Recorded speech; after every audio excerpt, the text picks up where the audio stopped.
So we're going to turn night or day into night. So here's a technique to do that. We're going to go to add photo effects. We're going to go choose this one. So this is similar to what it's going to look like at the end, although this looks a bit darker than what I ended up creating. So let's go ahead and do start tutorial. So in this particular tutorial, you can see there's a night sky and background. We're going to start first by making an adjustment layer. So I'm going to click here.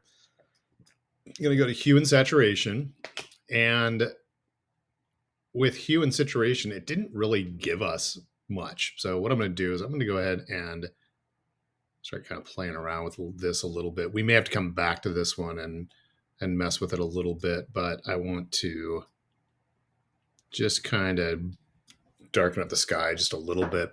And then we're going to come here and we're going to choose color lookup. This is going to attempt to balance the colors out a little bit, but the tutorial doesn't actually tell you which lookup table to use.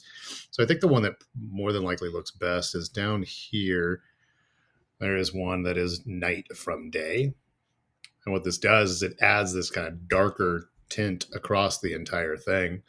And then we're going to adjust some of the levels. Now, levels, again, this is a histogram. So a histogram shows where are all the dark pixels. Each one, just imagine these being like little tiny dots. And this is filled up mostly in this darker range. It's not about black and white. It's just about the dark range of colors. So you've got like a lighter blue, a dark blue, and so on. So with this, we're going to move this white point further out here to about 115 or so. It says 115. If you want to type that in, you can just highlight here and do 115. And then for this second one, when you're dragging this around, you can kind of see we're just attempting to get the midtones, not the darks or the lights.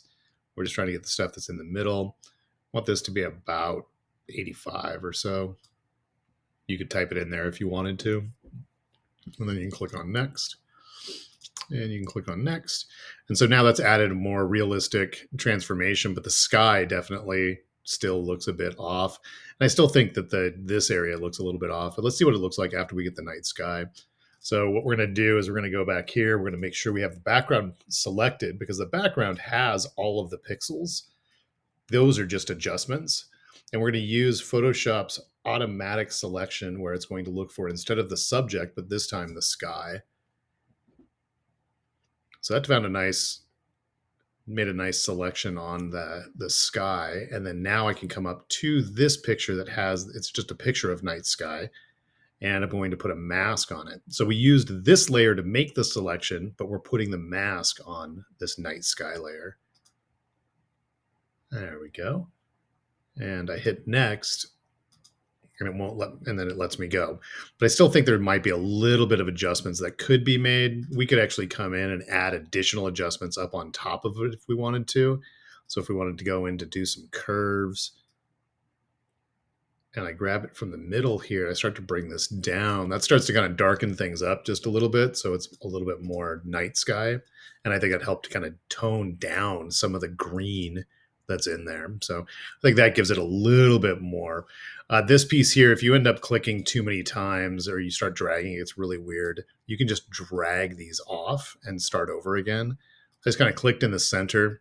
If I raise it up and I get this little arch, it's going to lighten everything. If I bring it down, it's kind of darkening the midtones. And I'm bringing this, if you want to get the exact number, it's 138, 116, and save your file and you're ready to move on.